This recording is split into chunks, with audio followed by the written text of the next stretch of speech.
Everyone, I hope you're all well. Welcome to my channel. If you've not been here before, it's where I talk about twin flame process, and in the way that I do that is I talk a little bit about my own process and the things that have come through, because I'm a channel for higher consciousness, so I'm a constant channel for higher consciousness, so my whole life is my process and me watching that process and being told things about the process.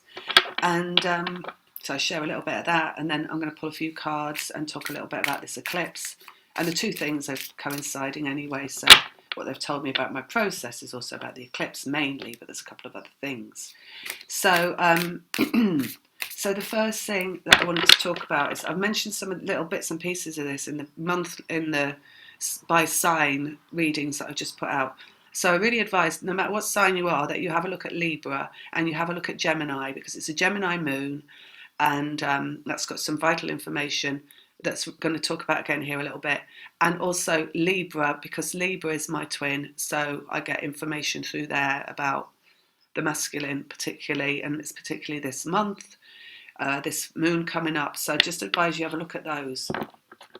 And no matter what sign you are, because we are all one, so the signs are a nice little taster of things for people, but everything that happens to one of us is going to happen to another of us, no matter what sign we are. So, okie doke. So, first thing I'm just going to talk about is things that have happened recently that I've had. So I did say in the intro to some of those star signs, not the air ones, but the earth and the fire and the water, that I was waiting for the shift before I did these readings. So there was a shift on a couple of nights ago. I was woken up in the middle of the night. I had a flashback of like all my fear that I'd ever feared through my whole life from childhood, and kept me awake for about an hour or something, and then woke up and it had all gone.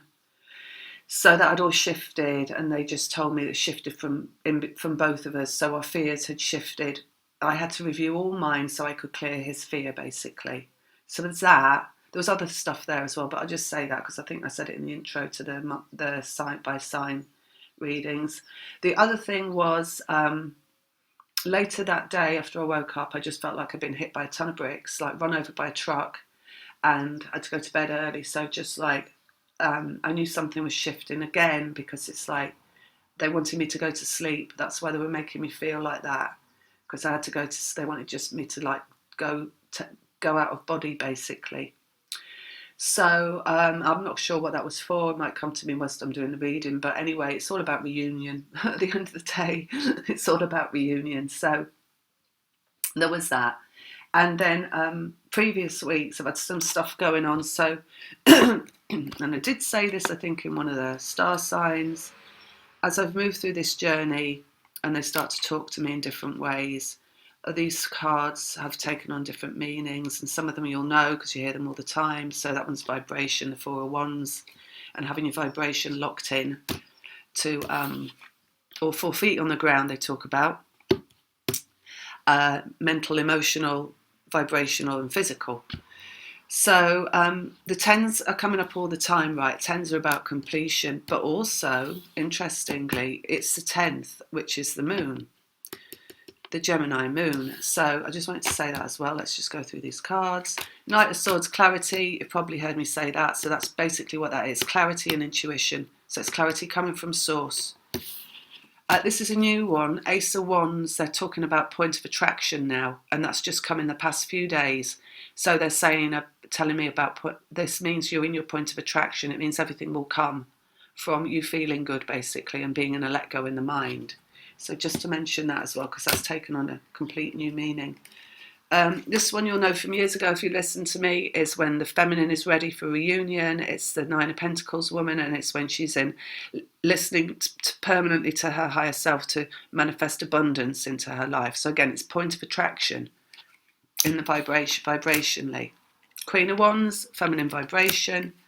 I just skip through a few of these. This one they're using a lot at the moment. This is the mind of the feminine. So it's come down. I mean, this can stand for a lot of things, right? In terms of communication, thinking, all that. They're talking about really particularly the mind of the feminine. So it's what goes on in the mind of the feminine that's important. This is resistance, Seven of Wands. So it's resistance in the vibration, which means that you wouldn't be feeling good if you were in resistance. Now, they told me for the first 3 months of this year to lower resistance by drinking a lot of wine, which I was doing, copious amounts of wine in the afternoon and sitting there and watching like an hour of something on the TV, then passing out and waking up. And, you know, lessening this resistance basically by getting me out of my body and getting me out of my mind. So I just had a funny thing happen in the last few days, which I'll tell you about because it was kind of funny. Was I was sitting on the sofa. I'm not drinking as much as I was, a lot less, but I'm still occasionally having to reduce resistance because it's the resistance that needs to be reduced. And I was sitting on the sofa having a glass of wine, and suddenly the voice, because sometimes it's clairaudient, right? So it's like I hear it, somebody's talking to me, and it said ad libitum. And when I looked that up, that means as and when necessary or desired, and that was about the wine. I'd never heard that before. I don't speak Latin. I didn't do Latin at school or anything like that. And but they said that to me. So they meant you drink whenever you need to, or it's necessary or desired. Because I'd been worrying a little bit, you know, about the amount I was drinking. So they were just saying that to make me not worry. So that was kind of funny that they come in with the Latin, and I had to look it up, and that's what it meant. Clever, right? Of them. Then what else we've got here going on is the Emperor. Just to remind you, the Emperor is when the Emperor returns. They told me that years ago. That's when the twin, masculine twin returns, is when he's feeling like the Emperor. So again, it's a 4. He's got all 4 feet on the ground. He's feeling great, feeling good, feeling amazing. Anything else here that I just want to get? Yeah, I think so. Let's see what's coming. This 5 of Wands, traditional right away, it's like it can be aggression and assertion and fighting and all that kind of stuff. But here, now in my process, they're using it to describe a change in vibration. 5 is change, and the Wands are vibrational, so it's about changing vibration. Just so you know that these are the meanings I have for these cards now, because not to confuse anybody with them thinking that I make it up as I go along, because I don't. 8 of Pentacles. Just before Christmas, I had to reconnect with somebody to let them go again. And just before that happened, they said to me, letter, and they showed me this card. And after that, there were 2 emails that went back and forth, one from me, one from him. It wasn't my twin, it was someone else, so that we could come back into each other's lives very, very briefly and then let go. So I had to have this recommunication and floods of emotion about this person coming out, and I let go. So it means letter, communication, email, just so you know. This is a connection between twins. It's the masculine and the feminine, and it's what connects them in terms of everything. Energy, vibration, energy, it's the same thing. Mind and emotions and the physicality as well, particularly in sleep. So they're connecting in sleep, right, and things are shifting, right, or in the night time or whatever, and dreams as well, and all that kind of stuff. But it's nothing wah-wah, right, because it's complete everything. So your shared mind, the capacity of the mind to think, is what's shared, not the thinking itself. Not like I'm thinking about having an ice cream, so he must be thinking about having an ice cream too. It's the capacity to think and the dimension of thinking, right? So whether it's logical thinking or whether it's a let go and just an imaginative thinking, a kind thinking or a harmful thinking, right? Negative or a positive thinking going on, that kind of stuff. And the emotions as well. So basically, if it's a feeling good or a feeling bad, because there isn't anything else that we need to talk about there. There's nothing else that needs to be talked about. People can go on for hours about feelings. Let's get this straight. The only thing that matters is, are you feeling good or are you feeling bad? You need to be feeling good, so focus on feeling good. And that's the end of that story. All right, because if you feel good, you're in your location for final reunion, and if you're feeling good, they're feeling good. You share the emotions. It's not feeling something for anybody else. It's not about what you feel about somebody else. It's about whether you feel good in the moment. All right, clarity. There we have it. 6 of Cups, you know that's reunion. Page of Cups is brand new love starting, baby steps to that. The moon is the moon.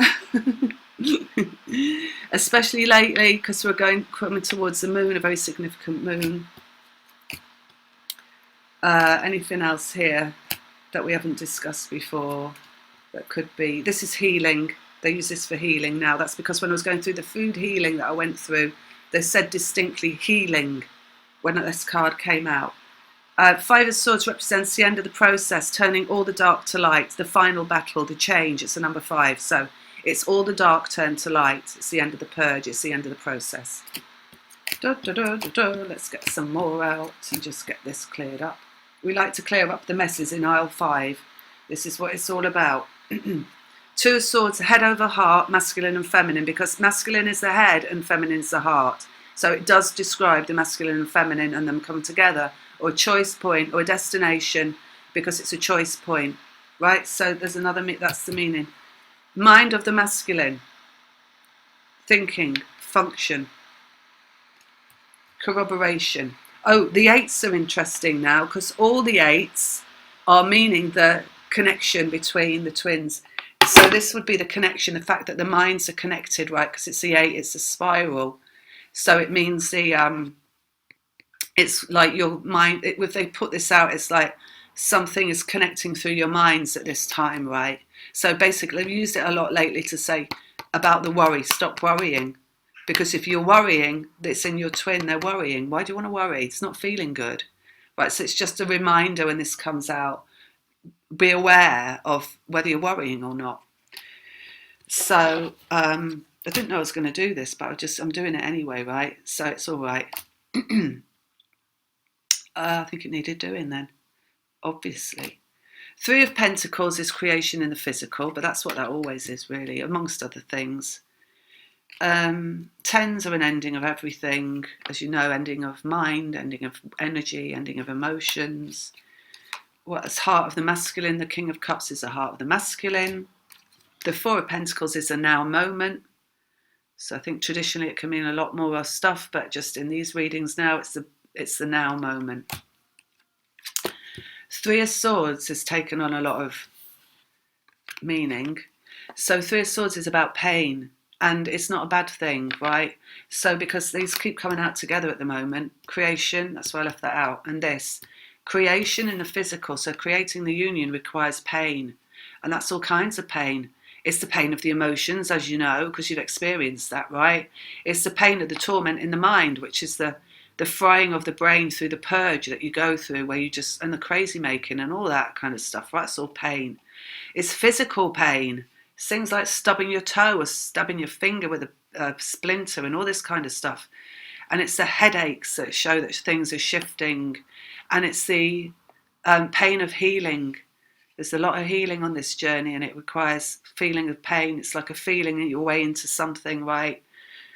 So the feeling is sometimes pain because it makes you feel. And it's the pain as well that comes through the chakra system. So you get lower back pain, you get tight throat, you get heart palpitations, all this really symptomatic stuff of ascension, pain. And what it does is creating the physical reunion. So they're coming out together, those. 4 of Swords is just a state of no mind. 8 of Wands is something coming from the energy. 6 of Swords is let go in the mind. 6 of Wands is success in the vibration. What else? And that's it. That's it. I think that's it for the new meanings. So, and I've told you nearly what I need to tell you about my process, and what happened there is that one other funny thing, quite funny, we had torrential rain for most of May here where I live, and I had the leak in the roof, and it was caused a damp patch and a stain on the ceiling, and kind of rivulets that run down the wall, and they're stained as well. So it was torrential rain, and I know I'm not supposed to worry, but I'm only human. So I kept going into that room to have a look at the ceiling and put my hand on the wall and see what was going on. And it didn't feel damp anymore, and it wasn't, even though there's this torrential rain, even went on a stool and I felt the ceiling, I couldn't feel anything. And I was doing it every day. Going in that room just as a matter of course, and as I walked in there, this voice said, "You have nothing to worry about." I was like, oh, it's like being slapped round the face, right? So it was lovely though, because it was like it was hearing that right outside of myself, you have nothing to worry about, which is what I've always known, and they've told me you've got to stop worrying, but in a very feeling way, or in a very knowing way, never in an outright way when I'm about to start worrying about something or find something to worry about. So it's just a real, like, complete and final lockdown on that communication, that there is no need, you just can't worry. You've got nothing to worry about. If you don't worry, you've got nothing to worry about. The only thing that you need to stop doing there and worry that you're doing is worrying itself. So it's good to have that. So I take that on board as well, and just know there is really no excuse and no variation from that rule, because you don't create what's beautiful and amazing and abundant in your life from worrying about not having it or it not being right. Okay, so there's that. The other thing is, and I just briefly touch on it because I just can't explain why. I can only briefly touch on it. If you listened to me last year, you would have heard me talk about the 9 moons to a reunion, and then it never happened, and I was worrying again because it never happened, and I was thinking, well, maybe it's not going to happen, and all that kind of stuff that you go through, right?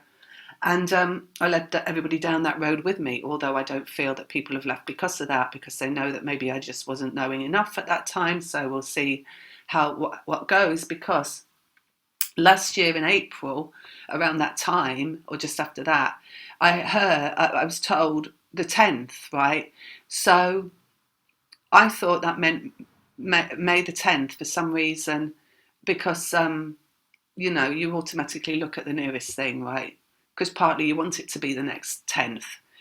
And then something came up in England, which was our Prime Minister, and he made a speech on the 10th about COVID. So I thought, oh, well, it must be that they were telling me about, because that was given as a guideline to whether we're coming out of lockdown or not, that speech. And however, as I moved through last year, and then I went through the whole food healing thing, which kind of took me away from my process a little bit, although I knew it was about my process, because at one point that Knight of Pentacles came out and they said healing, and actually no, one day it came out, they said longevity, and I knew that all the healing I was going through was for longevity, because they told me before, twins are here for the long haul, and that we get really long lives, because a lot of us come into reunion a lot when we're a lot older. So that's this, we've got to abide by these rules. So the worrying's got to stop. The feeling good's got to take place of all the feeling bad. These things are inherent in the process, right? You cannot avoid this process and how you move through it and what's being asked of you,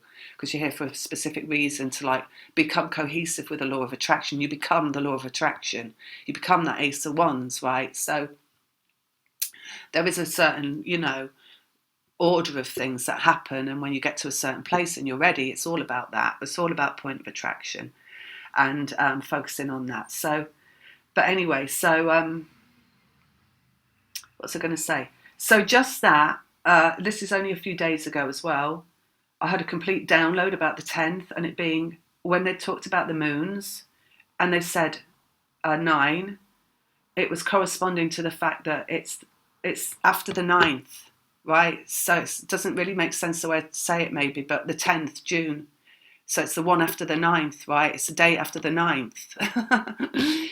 So this moon, 10th of June, is really, really, really, really, really important. So I can't say definitely is my reunion going to happen by then, but I can tell you that it would appear that it is either then, by then, or just after, or something like that, because they keep throwing out all the 10s as well when I'm doing readings, and it's like ramming it down my throat. And I said to you before, sometimes they try to tell me things and I just I cannot get it, because it's really not that easy to always read for yourself.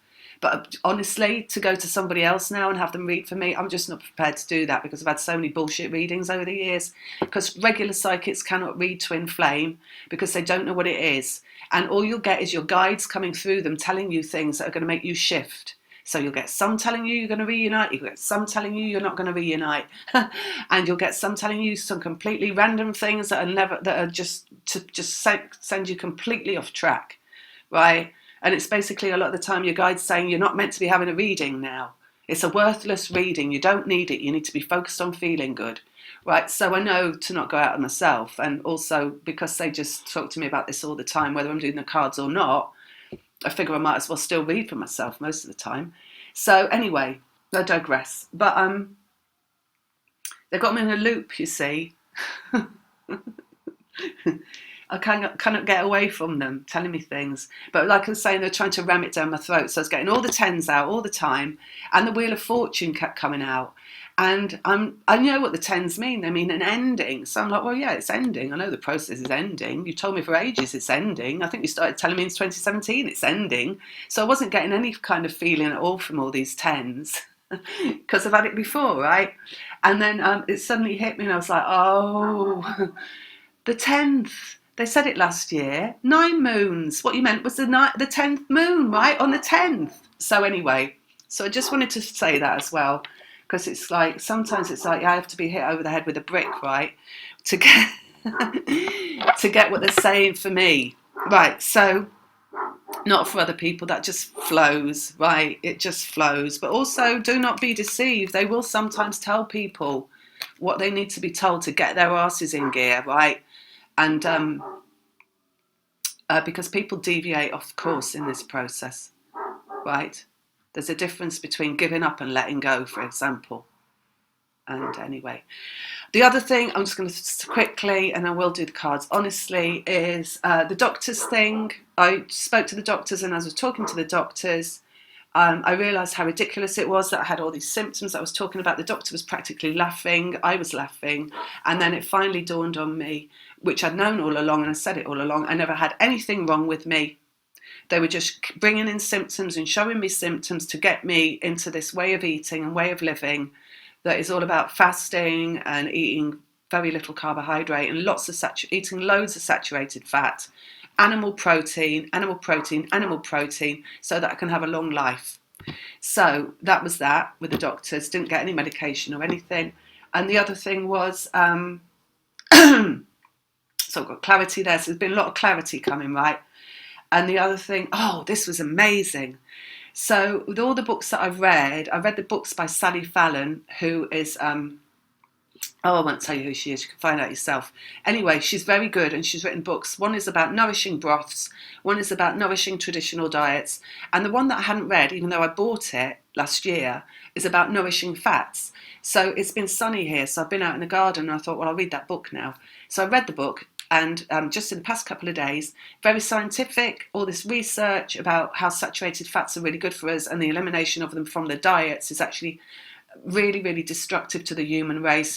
All the polyunsaturated fats that they're telling us to eat, the toxic seed oils, are affecting not just our physical lives, so they're creating the heart disease, the diabetes, the cancer, and the Alzheimer's, right, and the destruction of life inside the individual person, but they're also affecting fertility in women, the ability to go full-term in pregnancy, the ability to conceive, they're affecting sperm count in men, potency, so it's creating impotency as well in men.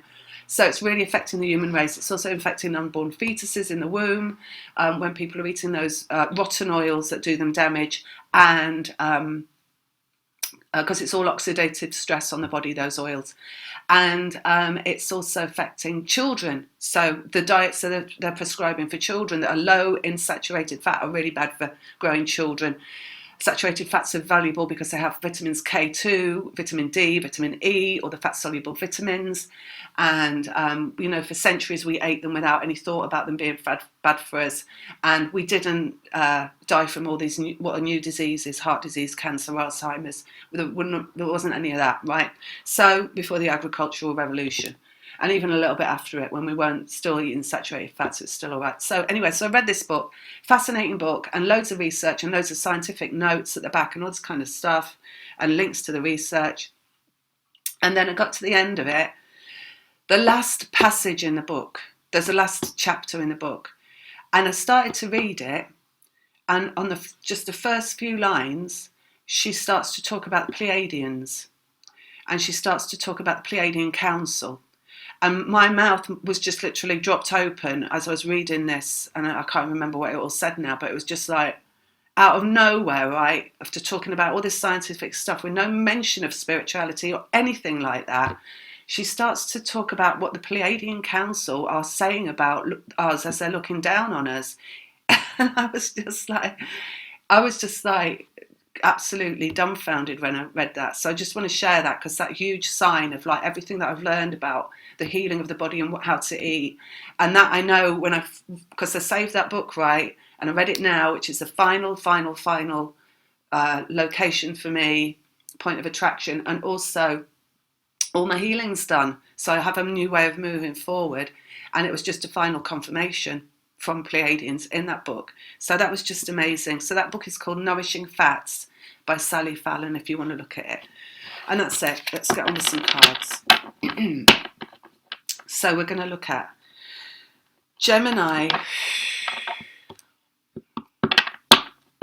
new moon on 10th of June.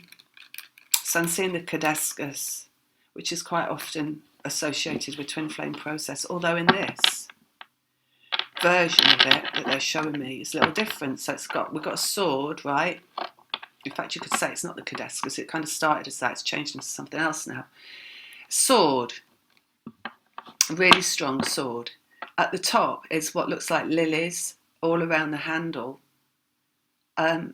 Also kind of like lilies fleur-de-lis style. So if you were like, like those old-fashioned wallpapers that had a design that could be like one thing and another thing depending on how you were looking at it. It's a little bit like that, lilies but fleur-de-lis. Fleur-de-lis is the Trinity, and it stands for the twin flame, the connection between the masculine and the feminine, and the connection to source. Through that, through it is, how we go through this process and come into the connection to source and fully acknowledge that. What else they show? It turned into a flower just then, and flowers is all about growth, right? And spring, we're still in spring. Spring doesn't end until the solstice on the 21st of June. Let's see what the cards say. So the sword is strength, the fleur-de-lis is twin flames. The lilies is transformation, because they have them at funerals. They use them at funerals. They also use them at weddings, don't they? The other flower looks like a daisy. They definitely use those at weddings. Maybe it's the lilies at funerals and the daisies at weddings. So we've got death and transformation. So it's just shift, right? Let's have a look. Put these where you can see them. Ooh. Death card, transformation. So it's a death card, it's about transformation. So a shift point. So it's something shifting into something else. So it could be your mind shifting into into not worrying and just allowing yourself to feel good by being in a state of no mind. There's a shift. It could be you shifting through having something that happened to me, like when I was woken up in the night and I had all my life flash before my eyes. All the pain, all the fear I'd ever experienced flashed before my eyes. It flashed before my eyes. And as I think I said in one of the signs, when you transform out of your body, they say your life flashes before your eyes. So if you're coming to the end of one part of process and shifting to the next, then that's a sign that you're shifting, right? Death of the old, birth of the new. Because your life's flashing before your eyes. There's that transformation. Transformation in emotions, I think I said it in one of the signs, being revisited by memories from out of the blue can happen. So not because you're thinking about something, just all of a sudden, and normally it's when they wake you up at night, or it could be when you're asleep, or just like if you're on a long walk or something, because your mind is generally open then, you just get it all flooding in all of a sudden, all this stuff, and it's like it comes to be let go of, right? And as you let go, you shift. So we're experiencing shifts at this moon. That's basically what that's saying. But it could be in anything. And all those lead to a shift in vibration, right? It's all about essentially a shift in vibration and shifting you up into your point of attraction for whatever it is that you want, everything that you want. The Emperor, which is a masculine made manifest, as they've said to me, and I just said it, the Emperor returns is when the masculine comes back. This is on these long separations, like the one I've been in for 15 years. That's what they mean. He comes back reformed for vibration, reformed, transformed into the power of the masculine, right?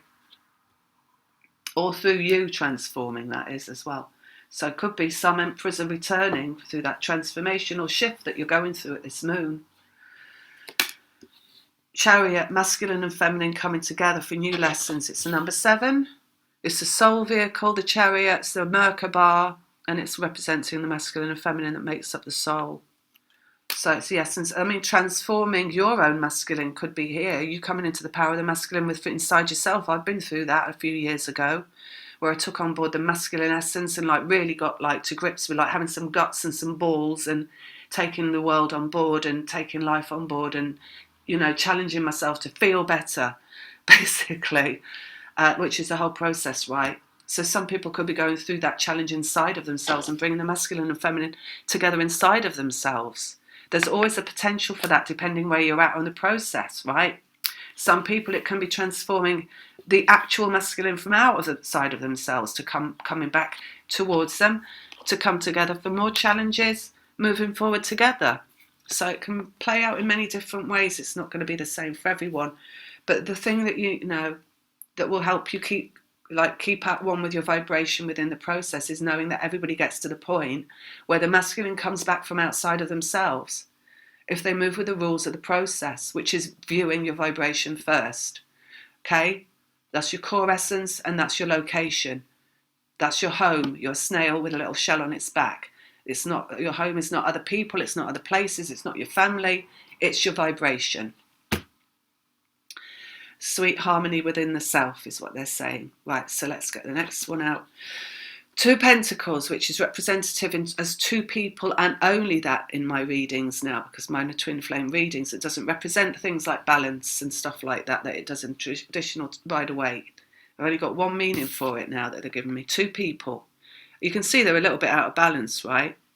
But essentially connected by rainbow. The rainbow is like the rainbow bridge, connected in soul-wise. So they might just look like two physical people, but they're connected through the vibration. Let's see what the next one is. Five of Swords, you just heard me say, is the ending of the process. It's the ending of the battle of the dark and the light within inside the person. So it's coming into full light. Full light is vibrational accuracy. It's point of attraction. It's like a nuclear explosion, right? And it is, therefore, you are cleared. Everything's cleared. So again, it's like that dropping the stone into the water and everything going, and or the bomb, and ground zero, and everything starting again from that ground zero, ending of the process.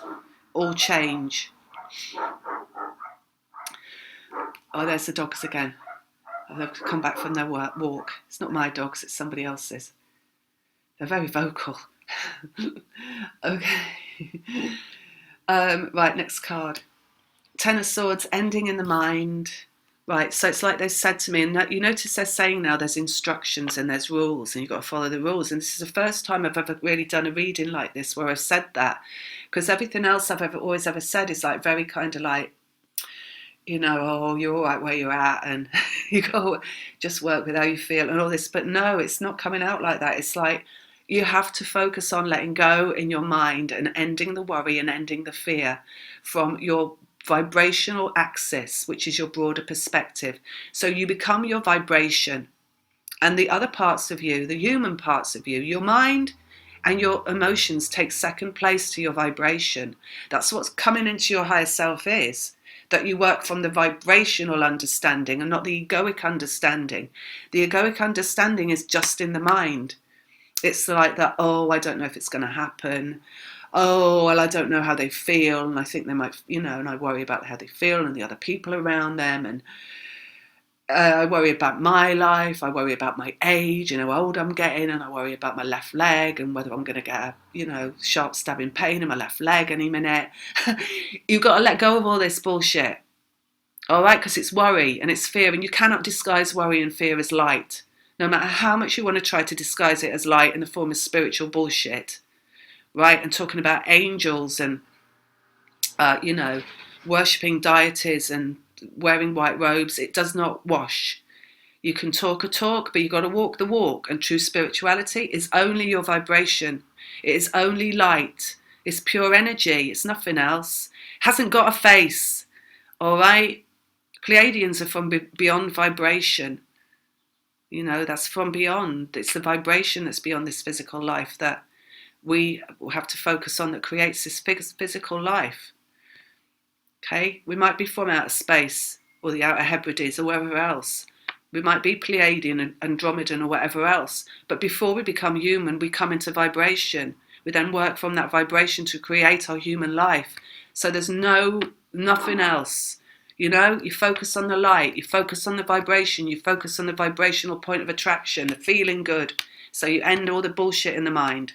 You end your ego.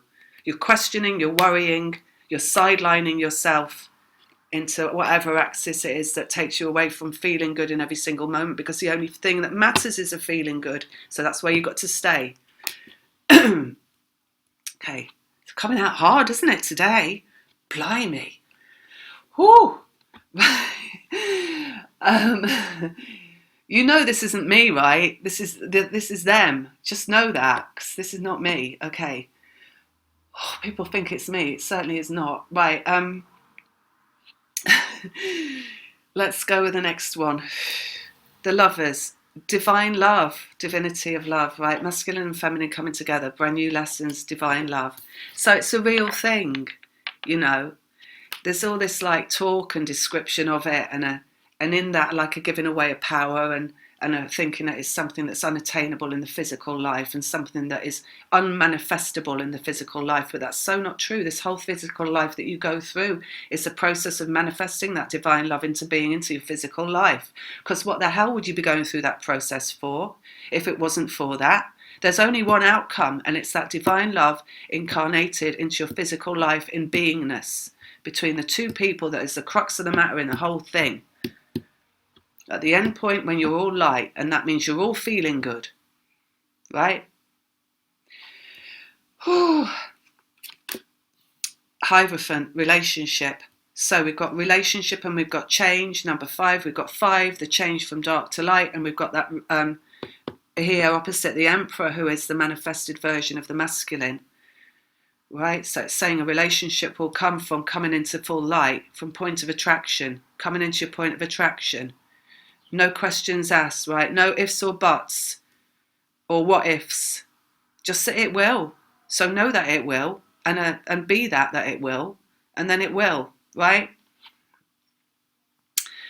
And also 5 here, this is like a really high level relationship as well, because the Hierophant is all about higher learning. You've heard me say it before, he represents Sagittarius, he represents the central sun, he represents really an eclipse as well, because it's the sun that eclipses the moon, or the moon that eclipses the sun, one, you know, whichever way around it is. It's still representing the eclipse and a change that comes. It's also, you can see kind of an eclipse in the background there in the moon, over here, that bit. So change coming with the moon in terms of manifestation of the masculine. Let's go down here to opposite transformation. 10 of Pentacles. Culmination in the physical on the 10th of June. The culmination in the physical. The transformation, the dark to light, the culmination in the physical down here. But also in relation to the ending in the mind, which is also a 10. So in some way, everybody's going to shift on the 10th. So some people, maybe they're just shifting out of this mind program of worry and fear, because it is a program, right? It's just programming. It's not really who you are. Your mind is not who you are. Who you are is, well, what you need to know about who you are is that you're not who you are. And what you need to know about what am I if I'm not who I are is that you're vibration. That'll do for now, right? Doesn't matter if you're Pleiadian or Andromedan or whatever, because then you get into all that spiritual bullshit. And people start to think that they are that now. No, you're not that now. You'll be that later, maybe someday. It doesn't really matter, is it? If you're it now. Not really, no. Because it's not getting you anywhere. What's getting you somewhere is to know that you've got to turn everything to light and become your point of attraction. And underneath is the love that can't be seen, that still exists. Right, so when everything turns to light inside of you and you reach your vibrational point of attraction, you will have back to you the love that still exists, that can't be seen with a physical eye. Simple as that. And that's the truth that's always been put out there, but it's a truth that people doubt, and I've doubted it myself. And, you know, it's something that's been ummed and ahed over in personal journeys and, you know, personal scenarios, hummed and hard over, and worried about and frowned about and misunderstood and misguided and wrong end of the stick, until we're bashed around the head with a brick to tell us that's what it actually is, right? So just like I got bashed around the head with a brick, it seems so is everybody about this 10th being a culmination point in one way or another for everybody, right? But basically the person comes back, the 2 pentacles, the 2 people, when the worries and the fears are eliminated from the mind, not just about this process, but about everything. Like I say, the water on the wall. Oh, by the way, it's all dried up, my leaky roof. Nothing there at all now, like nothing happened. It's gone. Was never there. Didn't exist. So there you go. Nothing to worry about. If you don't worry, you don't get the things that you think you're going to get from worrying. Basically was the lesson in that. So let's go one more on all of these.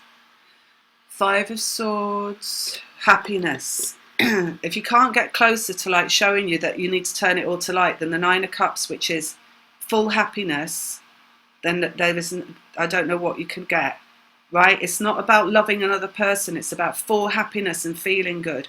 And there is another thing that comes after that in the 10th, and that's a relationship. The 10th of Cups is a relationship, right? But the 9, first of all, is the full happiness inside the self. It's the letting go of anything that's ever bothered you or worried you or made you frown or think twice or doubt yourself or doubt this journey or doubt the possibilities of a future with this person that you're separated from, right? Okay. Death card, transformation and brand new beginning in the Ace of Pentacles, coming as a number 1. And what is a 10 when it reduces? It's a 1. So we've got transformation on the 10th again. A brand new beginning as in the physical dimension with the 10 of with the 1 of Pentacles, the Ace of Pentacles. Let's go down here on the 10 of Pentacles. 8 of Swords. Like I said at the beginning, there are rules and regulations. If you just keep worrying in your head, what you're doing there is it's about what goes on in the head of the one that you're connected to, right? Worry clouds clarity. Just look at it. That's a very easy way to look at it. Worry clouds clarity in the process. So if you want someone to come back to you and make that call or write that letter or show up in whatever way, then you need to have a state of no mind so that they can receive the clarity from source. This is a vibrational journey, right? It's a connection of the masculine and feminine to source. Source is enlightenment. Source is direct information through the crown chakra that allows people to move with the intuition towards what it is they're meant to be doing. So the elimination of thought and negativity and worry is creating again, it's like the bomb. It's like the bomb going off and everything clears in the masculine so that they're able to just act on impulse, act on an irrational impulse to move forward towards you by you creating the space inside their head for them to have that irrational, impulsive, intuitive thought that just makes them do something out of the blue on a blue moon that's coming. Because, right, I don't know if it's exactly a blue moon, but from the blue beyond, right? It doesn't matter. Let's not get into like details of things like that because that's just worry and stress, right?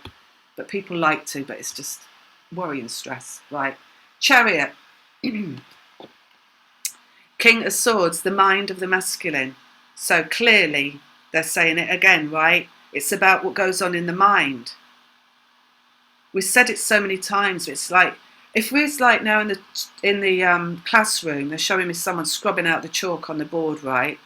It's like all the lessons that we've been through about this whole story that we've put out here, that we've talked about, that we've worked through, about, you know, eliminating the worry and the fear and the process and the purging and the masculine and the feminine and the divine love, and we've gone from calling it twin flames to divine process and back again and all that kind of stuff, right, that we've been through.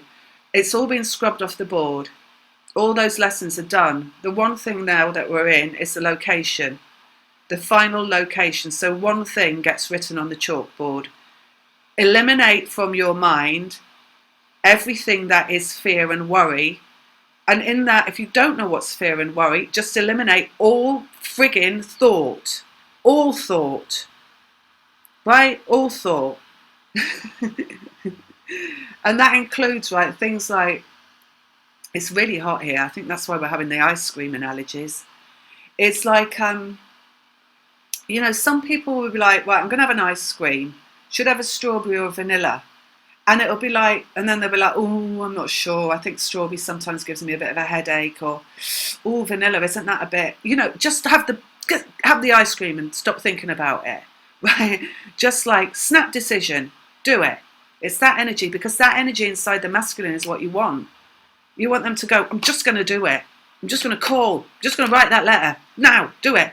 Right? So you eliminate all this like elongated thought from your head. So you create the space for them to act on what is the spur of the moment, the impulse. That's basically what it is. Masculine and feminine coming together in the brain of the masculine, acting on impulse.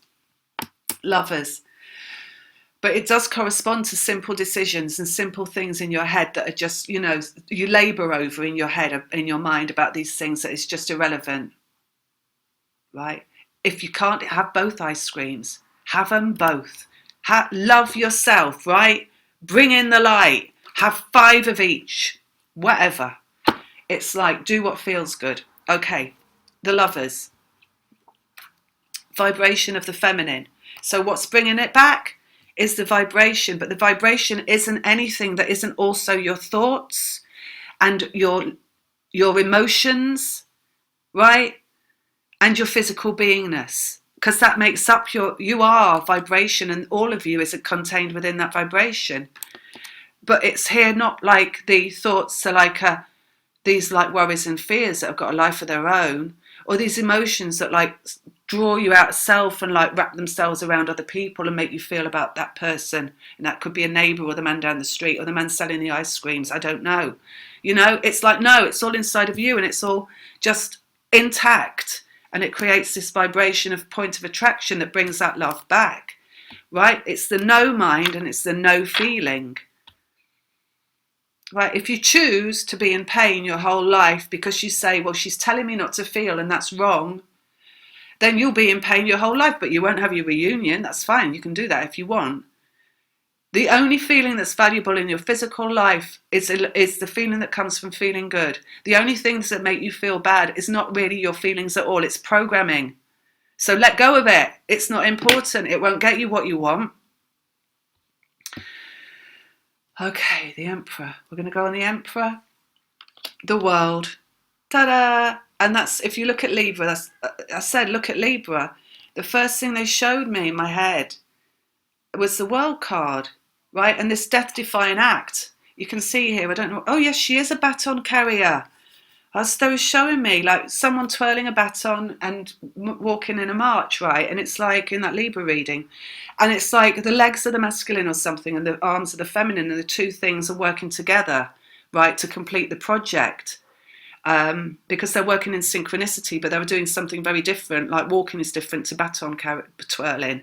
And it's synchronistic. It's like a death-defying act, right, that comes back, that brings this person back. And the death-defying act is that acting on impulse, right?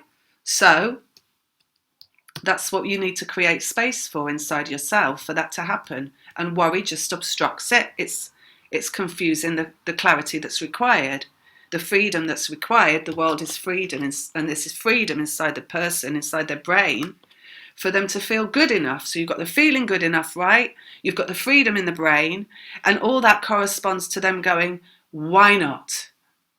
Let me just do it, right? That's what it is. It's from the feeling good that's created by the clarity in the mind that's inside of you, because you're connected through the mind and the emotions. That's why the only emotion that's important is the feeling good, not how you feel about them. That doesn't matter at all. That's like a completely different, that's like something that's down the road on the left-hand side, that's like a spooky house, right? With all the, like, that's been locked up for ages, that nobody wants to go near. That's not for us.